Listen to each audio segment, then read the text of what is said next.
Indonesia. Oh, nggak bunyi begitu, Pak. Coba jangan menerjemahkan sendiri. Bukan, ya. ini bukan menerjemahkan. Jangan mencoba Tidak punya ijazah SLTA bisa lolos. Nah, ada dugaan KPU saat itu adalah Masih sampai Indonesia Malam bersama saya Friska Clarissa. Wakil Presiden Gibran Rakabuming digugat secara perdata. Gugatan didaftarkan seorang warga di Pengadilan Negeri Jakarta Pusat. Dalam Sistem Informasi Penelusuran Perkara atau SIPP, terlihat perkara gugatan terhadap Wapres Gibran didaftarkan pada Jumat 29 Agustus lalu. Penggugatnya adalah warga bernama M. Subhan. Sementara pihak tergugatnya ada dua, Wapres Gibran Rakabuming dan KPU Republik Indonesia. Dalam klasifikasi perkara disebutkan tentang perbuatan melawan hukum.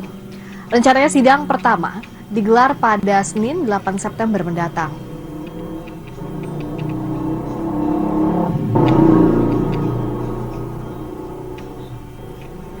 Mengapa Wapres Gibran digugat perdata? Apa yang menjadi perkaranya? Kita bahas bersama penggugat Wapres Gibran di Pengadilan Negeri Jakarta Pusat, Subhan Palal, dan juga Wakil Ketua Umum Bara JP, David Pajung. Selamat malam Pak Subhan, juga malam, David. Mbak. Selamat malam. Selamat malam, Bang Friska. Selamat malam, Mas David. Selamat malam. Subhan.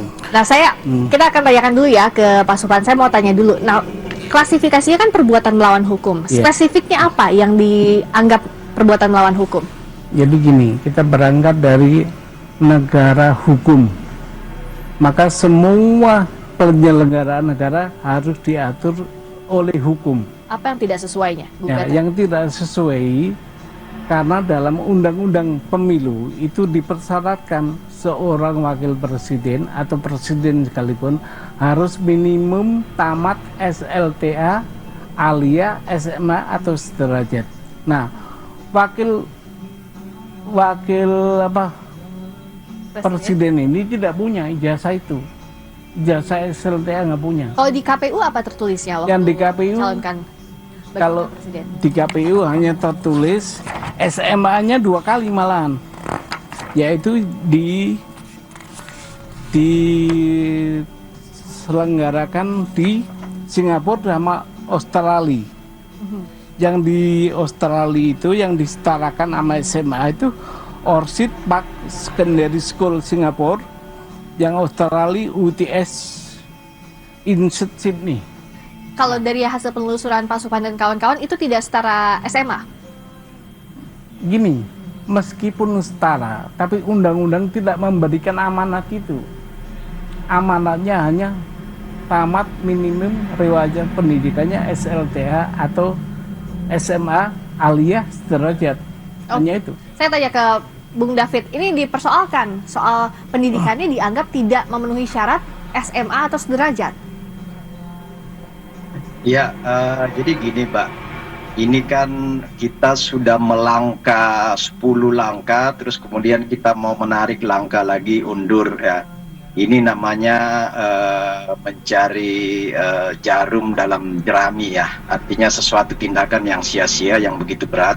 Karena gini, ini kita mencoba membangun sebuah kekisruan dialektika yang tidak konstruktif. Karena pertama, Mas Gibran ini tamat, justru tadi sudah disampaikan oleh Mas Subhan sendiri kan, tamat di 2 tempat malah, dan tempat itu adalah tempat berkelas. Di Orchid Park Secondary di Singapura dan di Australia. Itu setara ya, setara. Bahkan kalau kita mau menyetarakan dalam sisi kualitas, ya bisa dipersandingkan lah kualitasnya seperti apa dengan misalnya SMA kita di Indonesia. Lalu kemudian yang kedua, Mas Gibran ini adalah mantan wali kota, di mana persyaratan administrasi ketika maju di pilkada wali kota, lalu kemudian maju ke pilpres lagi sebagai wapres, itu kemudian mengalami lagi satu proses di KPU ya. Jadi 2 kali proses itu. Rasa-rasanya kita ingin mendelegitimasi lembaga-lembaga sekaliber KPUD dan KPU Pusat jika ini dipersoalkan kembali. Bahkan keputusan MK itu sudah memperkuat semuanya. Jadi memang nggak ada dasar, nggak ada legitimasi konstitusi, nggak ada legitimasi hukum, nggak ada legitimasi sosial dan nggak ada legitimasi politiknya untuk mempersoalkan itu sebenarnya. Jadi dianggap gugatannya itu tidak berdasar kalau kata Bung David, Pak Subhan. Ini dasar dari sisi konstitusi, dari sisi undang-undang, dari sisi politik maupun ya, Bung David, sosial. Saya kasih ke Pak Subhan. Dianggap Bung David tadi katanya nggak berdasar. Makanya konsepsi perbuatan melawan hukum itu ada perbuatan yang telah dilakukan. Kalau sebelum dilakukan kita nggak tahu itu. Nah, konsepnya perbuatan melawan hukum, ya itu tadi, setelah perbuatan dilakukan. Nah, kalau misalnya gugatan perdata itu kan misalnya tadi, kata Pak Subhan dan kawan-kawan, itu tidak setara dengan SMA. Misalnya, saat dibawa ke pengadilan, sudah adakah bukti-bukti untuk menyandingkan itu?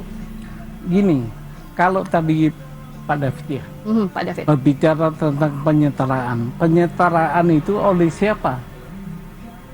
Apakah KPU punya kewenangan untuk itu? Nggak punya, di undang-undang nggak ada itu. Yang ada hanya tamat SMA, alia, atau yang sederajat. Artinya apa tuh? Pendidikan STA yang diselenggarakan berdasarkan hukum Indonesia. Itu SMA-nya. Berarti kalau untuk pejabat yang sekolah di luar Indonesia, nggak bisa dong daftar, atau gimana? Kalau persyaratannya nggak cukup, nggak bisa. Ini persyaratannya SMA. Dia nggak ada, ijazahnya nggak ada SMA-nya. Oh, ijazah SMA yang dipertanyakan? Bukan dipertanyakan oleh KPU, dibilang nggak ada. Oke, Bung David, nggak ada. Bung David nggak ada ijazahnya. Ini masalah ijazah lagi. Ijazah SMA-nya nggak ada, di KPU nggak ada. Bung David. Nah itu, jadi gini ya, di KPU itu ada mekanisme mereka. Ada mekanisme di dalam pemenuhan syarat administrasi dan syarat undang-undang, baik di ketika proses pilkada ya di KPUD Solo, Surakarta, itu sudah melewati tahap itu. Kemudian yang lebih tinggi lagi jangkauannya di KPU Pusat ketika Cawapres kemarin itu dilakukan hal yang tentu lebih saringannya lebih ketat lagi, baik dari sisi undang-undang ya, dari sisi administratif, termasuk tadi itu bahwa sederajat ya, bahasa hukumnya itu sederajat. Nah sederajat ini ya bukan, di situ nggak bunyi bahwa itu khusus lulusan Indonesia. Coba Pak, di mana Pak Subhan temukan itu bahwa khusus lulus di dalam negeri atau pendidikan di Indonesia, kan nggak bunyi itu. Jadi prinsip hukum selama nggak ada bunyi itu maka nggak ada pelanggaran Pak. Dan ini kembali lagi ya, kita membuat kekisruhan lagi seolah-olah ini ada pelanggaran hukum ya. Kita mengabaikan mendelegitimasi tugas dan fungsi KPUD. Kemudian sekian puluh juta rakyat Indonesia, rakyat Solo yang sudah memilih Mas Gibran di Solo, rakyat Indonesia yang sudah memilih Prabowo Gibran di Indonesia itu dengan kemenangan 50% lebih ya, 56% itu kita mencoba mengabaikan itu. Ini hal-hal yang dicari-cari, kemudian kita mencoba membangun sebuah kekisruhan politik ya, kalau ini terus digoreng kepada hal-hal yang tidak konstruktif bagi bangsa ini. Bangsa ini coba maju lebih jauh lagi untuk bagaimana meraih Indonesia Emas dengan segala macam jadi perjuangan. Kita ada buktinya. Apa bukti yang dipunya oleh Pak Subhan, coba dokumennya? Gini, saya bacakan Mas David ya.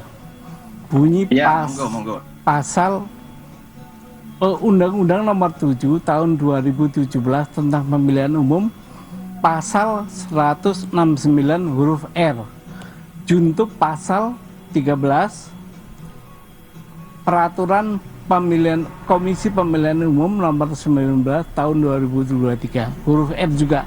Bunyinya begini nih.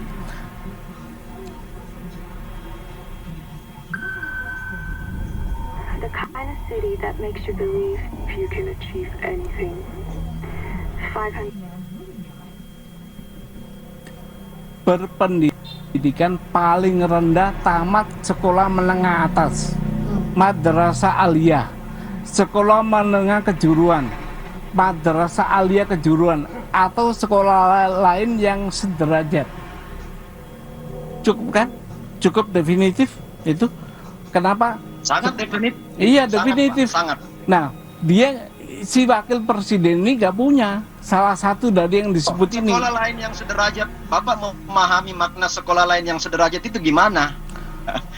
Silakan dijawab. Makna lain yang sederajat itu adalah sederajat yang diselenggarakan berdasarkan hukum Indonesia.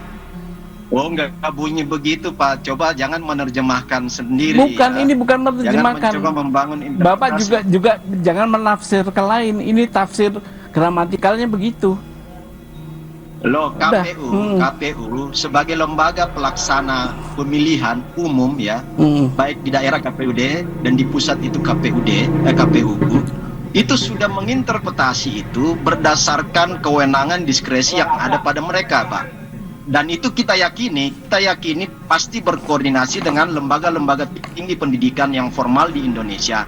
Karena kalau misalnya itu kalau itu diinterpretasi bahwa lulusan luar negeri tidak bisa, pastilah KPUD akan membatalkan itu ketika di Solo yang lalu. Kemudian KPU pusat juga akan menganulir itu atau menolak itu kalau itu diinterpretasi, diterjemahkan bahwa lulusan luar negeri itu tidak memenuhi. Jadi kalau menurut Bung David, sederajat yang itu sudah dilalui oleh Mas Wapres, yang dimiliki itu sudah diverifikasi oleh KPU, sudah dianggap sederajat, harusnya nggak jadi masalah begitu Bung David? Pasti dong, nggak mungkin itu ditetapkan menjadi ketukan palu oleh KPUD ketika calon wali kota dan KPU pusat ketika mencalonkan diri sebagai cawapres. Saya ke Pak Suhan, nggak mungkin kalau tidak lolos verifikasi, toh sudah melewati di berbagai kota, lalu juga Begini, sampai ke sebenarnya pusat. saya tidak ingin lari kepada persoalan politik atau yang lainnya. Ini pure hukum. Pure hukum. Oleh karena itu kami uji di pengadilan. Nah, nanti kita lihat saja. Apakah boleh KPU menafsirkan pendidikan SMA sederajat dengan pendidikan luar negeri? Kalau diperbolehkan, diatur di mana di wewenang itu KPU. Nah, kalau pejabat, ini pertanyaan awam pastikan dengan gugatan ini, kalau pejabat dia lulusan luar negeri, legalisasinya berdasarkan hukum ini kalau menurut tafsiran Anda seperti apa? Kalau pejabat lain kita belum tahu bagaimana persyaratan diatur oleh undang-undang. Kalau ini kebetulan diatur undang-undang secara limitatif.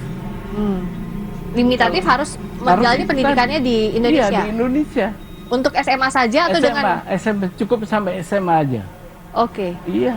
Nah, oke Pak Bung David dianggap bahwa ya ini untuk SMA saja. Kalau tadi berdasarkan undang-undang, menurut tafsiran dari Pak Suhan,